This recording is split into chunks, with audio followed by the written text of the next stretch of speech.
Papo de Psiquiatra, com Marcelo Branhas, Marcos Crossi e Pedro Rosa. Tudo o que você sempre quis saber e nunca teve para quem perguntar.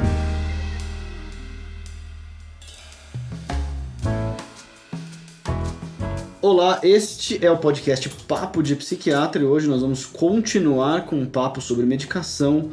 É o terceiro podcast sobre medicação, porque o tema ele é longo e tinha muita coisa que eu, Pedro Rosa, médico psiquiatra, gostaria de falar com meus colegas aqui também, psiquiatras, o Marcelo Branhas e o Marcos Cross. Então, seja bem-vindo mais uma vez. Uma pergunta que os pacientes obviamente sempre fazem, uma pergunta crucial é: quando a medicação é suspensa? Né? E obviamente a gente vai tentar aqui trazer uma resposta mais simplificada de um tema que é extremamente complexo, né? Assim, o tratamento de saúde mental, a gente pode, em maior parte dos casos, dividir entre agudo e manutenção, né? Agudo é quando o paciente está, como o nome diz, agudamente doente. Ele está com sintomas muito ativos, muito proeminentes, atrapalhando muito a vida, e aí se instala um tratamento, medicação, terapia, outras estratégias, e o paciente melhora. Os sintomas melhoram significativamente, ele atinge os objetivos dado as circunstâncias do paciente e dado o diagnóstico, depressão, transtorno ansioso, transtorno bipolar, ou o que quer que seja. E o paciente, depois dessa etapa, ele entra em fase de manutenção. A fase de manutenção ela existe e ela é prescrita porque ela é muito importante segundo os estudos e também segundo, francamente, a nossa própria experiência clínica. Os estudos demonstram que ela é necessária para que os ganhos que foram obtidos sejam mantidos. Isto é, não basta melhorar, deve permanecer bem. A gente tem que permanecer bem, quer dizer, a gente tem um objetivo negociável de que a vida continue bem, de que os pacientes, que aquele ganho que foi adquirido, ele seja sustentado e que a partir desse ganho a pessoa possa viver melhor e viver de maneira mais livre. Portanto, aquele tratamento que foi desenhado na fase aguda, ele é tipicamente mantido na fase de manutenção.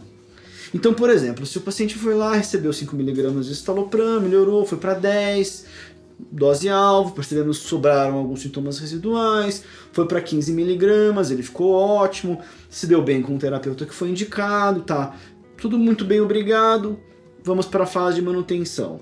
Se não houver fase de manutenção, melhorou, tirou o remédio. O que se descobriu? Que os pacientes rapidamente voltam a ter os sintomas que tinham. Portanto, a fase de manutenção se justifica.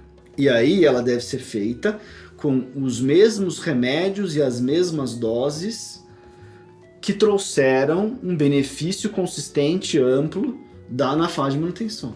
E aí esses remédios devem ser mantidos por um tempo a ser decidido. Né? Aí eu vou passar a bola para vocês para a parte mais difícil. Qual é o tempo? Antes de entrar na parte mais difícil, né, então...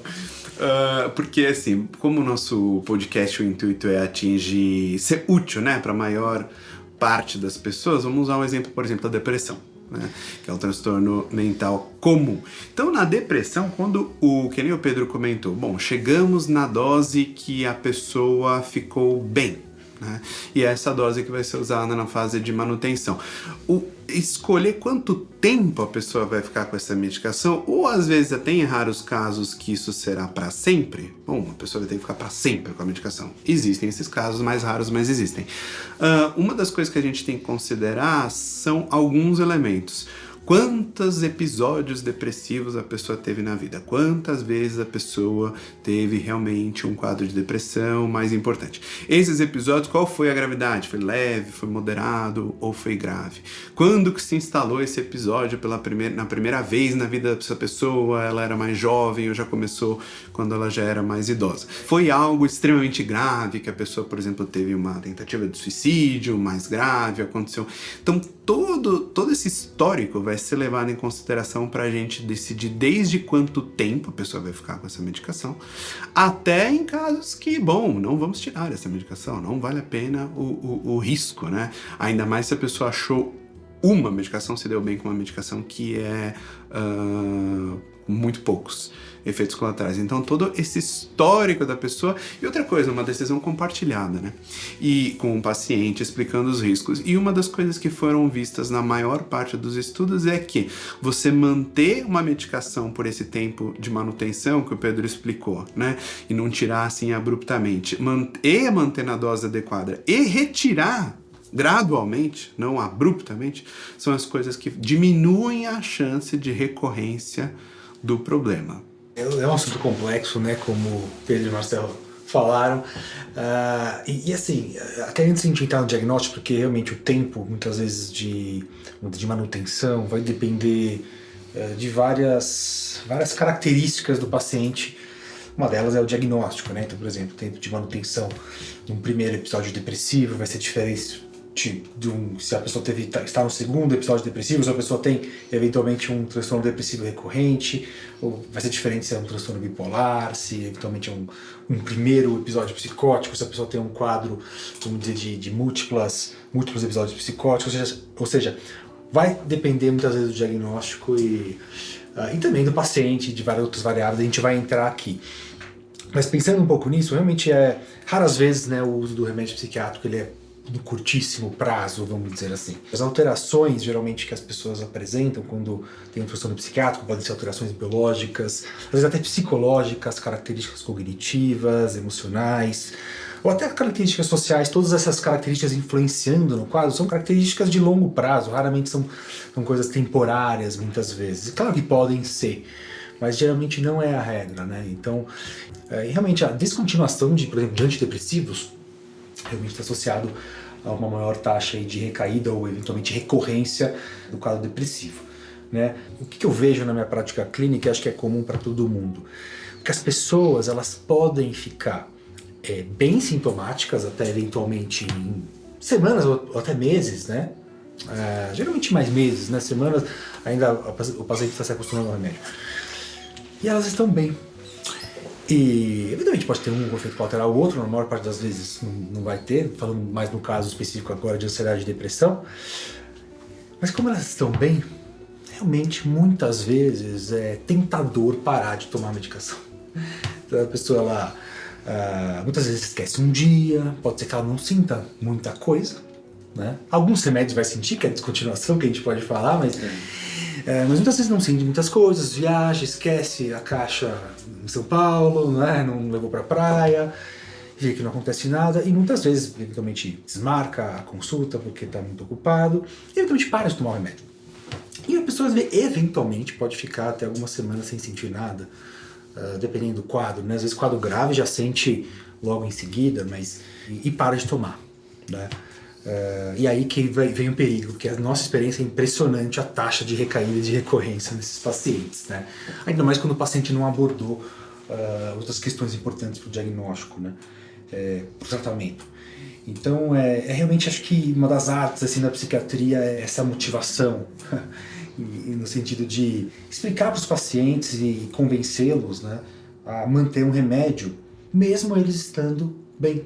Porque fica aquela coisa assim, não tô sentindo nada, é como se você não estivesse tomando. Pô, é isso que a gente quer, né? Exatamente. É como se você não estivesse sentindo nada, você não tá tomando nada. Uhum. Então você não tem efeito colateral, você não tem os sintomas que você tinha, tá tudo em ordem.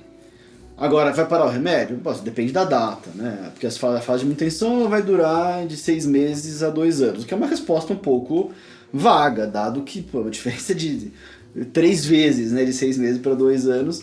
E alguns pacientes, como o Marcelo falou, vão precisar tomar um remédio a perder de vista. Quer dizer, a gente não sabe quando vai parar, e acho que tem que ser transparente com os pacientes, porque tiveram quadros mais graves, quadros de natureza muito recorrente.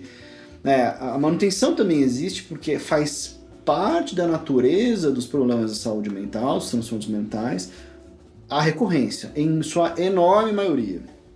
Existe em alguma parte dos tratamentos de saúde mental uma priorização da retirada do remédio. Eu pessoalmente acho esse objetivo um objetivo inapropriado. Eu penso que o objetivo tem que ser sempre que o indivíduo fique bem. Em termos de definição disso, é qualidade de vida, ausência de sintomas, liberdade. E podemos definir com essas 3 palavras no meu objetivo aqui deste episódio. Não é que tirar o remédio não deva ser um objetivo, mas ele deve necessariamente ficar secundário ao objetivo primeiro, de qualidade de vida, manejo de sintomas e liberdade. Não pode haver um conflito entre esses dois grandes objetivos. E às vezes existe. E às vezes nesse contexto a medicação é retirada precocemente, gerando grande prejuízo, né? Agora, como é que faz para também reduzir o risco de recorrência, permitindo que o remédio seja tirado? Sem dúvida, a estratégia mais claramente documentada para a maior parte dos transtornos mentais é a psicoterapia. Claro, o transtorno mental tem algumas peculiaridades, de algumas características da psicoterapia, não é o nosso tema aqui, mas sem dúvida nenhuma sim. Em palavras simples, é construir uma vida menos fértil para o retorno do que é que seja. Transtorno de pânico, transtorno de ansiedade generalizada, depressão, o que é que seja. A psicoterapia é um instrumento valioso para isso, e o que a gente falou em episódio anterior sobre o terceira perna do banquinho, né? Que nenhum banco você tem lá, tem que ter no mínimo 3 pernas: terapia, medicamento e autocuidado. Estratégias de autocuidado em que o indivíduo aprenda, construa uma vida que, dentro do que for possível para a realidade da pessoa, alguns problemas são problemas de décadas que vão ser difíceis de resolver, mas aprender a lidar com os problemas, aprender estratégias de solução de problema, de manejo de estresse, de estratégias de preservação do sono, de suporte social, todos esses outros elementos são fundamentais durante a manutenção.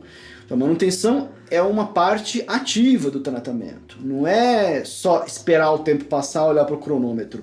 Tem muita coisa a ser feita numa fase de manutenção que ajude a prevenir recorrência e que permita que o remédio seja retirado. Pois é, eu acho que esse ponto que o Pedro levantou é fundamental, né?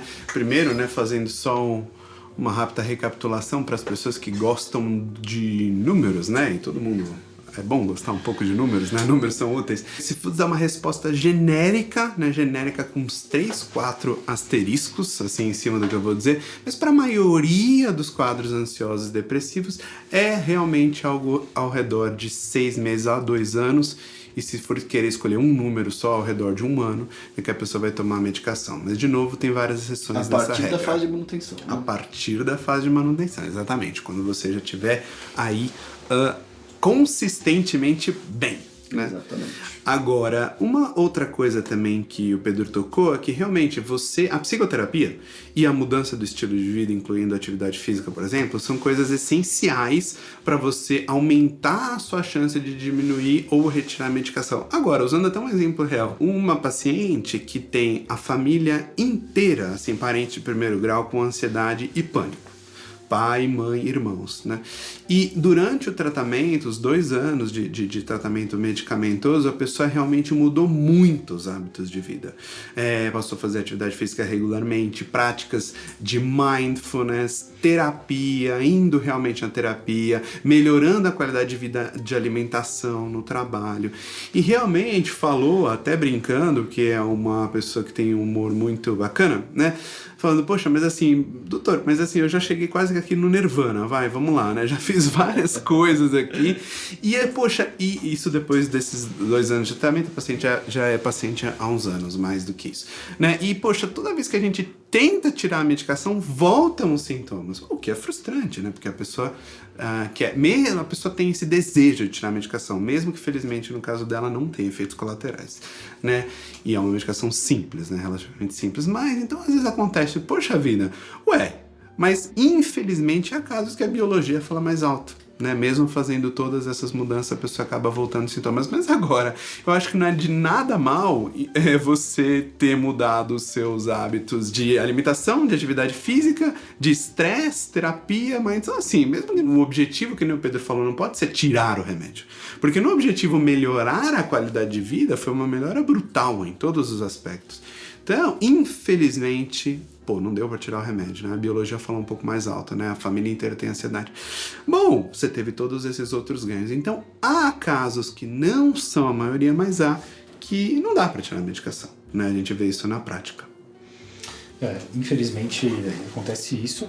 E felizmente que existem as medicações as pessoas hoje viverem melhor e terem mais liberdade, como bem o Pedro falou. E assim, tem várias outras variáveis também que a gente pensa, assim, além da biológica, do diagnóstico, no sentido de decidir, né, se a gente mantém ou não o tratamento medicamentoso. E algumas variáveis são bem individuais, assim, que vai depender muito do paciente, por exemplo, do contexto de vida do paciente, né? Por mais que, por exemplo, o paciente ele esteja, por exemplo, ele pode estar bem do quadro depressivo, ansioso, eventualmente até estar numa psicoterapia, mas eventualmente é uma pessoa que ela está vivendo numa situação, muitas vezes, que ele não consegue mudar, e que é muito estressante, e que não é um momento adequado ou, vamos dizer, conveniente eventualmente para tirar a medicação, né? Ou seja, existem certas situações de contexto que a gente quer prevenir o máximo também, né? De correr um risco, eventualmente, a gente sabe que pode ter um risco, sim, de recorrência, sempre vai ter um risco de recorrência, e que a gente quer evitar em algumas circunstâncias, ou eventualmente também, por exemplo, o paciente, agora com uma característica do quadro, o paciente teve um quadro gravíssimo, depressivo, com um quadro, vamos dizer, suicida, eventualmente até autoagressividade importante, e é uma pessoa que eventualmente tem responsabilidade numa família, por exemplo. Existem algumas circunstâncias de vida que, vamos dizer, por mais que tenham, vamos dizer, essas, vamos dizer, entre aspas, protocolo, a gente vai individualizando para paciente. A gente precisa ter um pouco de bom senso também. E também tem, eventualmente, até a escolha do paciente. Tem pacientes, por exemplo, que até desejam, às vezes, tomar medicação por mais tempo, ficam com muito receio e também não estão tendo efeitos colaterais significativos, e então também pode ser aceitável também manter a medicação. Até porque não tem um prazo, além do né? tempo. Não tem um prazo específico. Bateu a hora, tem que tirar, Tem que né? tirar, exato. Sim. Não existe isso. E muitas vezes é um receio mesmo. As pessoas elas têm essa ideia, elas têm medo Sim. de ficar ali, vamos dizer, entre aspas, dependente, que não é a dependência que a gente conhece, assim, por exemplo, de álcool e drogas, né? Mas sim, às vezes as pessoas têm medo de ficar tomando remédios, às vezes isso tem um sentido para elas, um significado, e o problema é a consequência negativa de tirar isso de forma apressada. Mas, por exemplo, uma paciente deu o tempo que seria absolutamente razoável no mês de setembro, e a pessoa vai prestar vestibular naquele ano, quer dizer, em novembro, em dezembro, janeiro. Salvo que haja efeitos colaterais muito relevantes, e aí isso deveria ter sido visto antes, posto que já foi a manutenção, não tem nenhum sentido tirar nessa hora. É absolutamente razoável aguardar fevereiro, de setembro, fevereiro, mas são 5 meses. São meses. Não é que deu prazo, não, olha, deu o horário aqui, não é assim que funciona. Sim. Então vai dar razoabilidade também, como o Marco falou. Às vezes as circunstâncias de vida do indivíduo não permitem que seja retirado. E nesse sentido também, né, as pessoas têm níveis variados de aversão a risco, né? Então, assim, as pessoas têm as suas escolhas, porque, por exemplo, o paciente que comentou uma vez, poxa, mas assim, eu preciso tirar esse remédio? Assim, a pessoa usa um antidepressivo desses modernos, inibidores seletivos da ruptura de serotonina, não tenho nenhum efeito colateral. Tem alguma coisa que se sabe que tem um risco de usar esse remédio para sempre? Em resumo, não tem. Essa medicação que você está usando, não se sabe de nada deletério no longo prazo. Bom, então eu já estou acostumado, acordo de manhã, como meu pão com manteiga e depois tomo esse remédio. Não quero assumir risco nenhum de voltar a ficar como eu fiquei antes. Eu não quero isso para mim. Decisão individualizada. Você tem que informar o paciente e às vezes a pessoa não quer, né? E tem que respeitar isso. E a verdade é que também existem alguns transtornos mentais que vão exigir com uma certa, até às vezes precocemente no quadro, infelizmente, um uso de uma medicação a perder de vista, sem que a gente consiga a priori estabelecer um prazo. Alguns casos, transtorno bipolar, são assim, né? Que é um problema de saúde muito recorrente, que muitas vezes o paciente, logo no início do tratamento, a gente chega a uma conclusão, às vezes antes um pouco, às vezes um pouco depois, mas de que aquele remédio provavelmente o paciente vai precisar de estratégias farmacológicas para se manter estável e viver bem, né? Então, pessoal, era isso que a gente tinha para falar para vocês hoje. Não perca o nosso próximo podcast, cujo tema ainda não está decidido, mas eu tenho certeza que vocês vão gostar.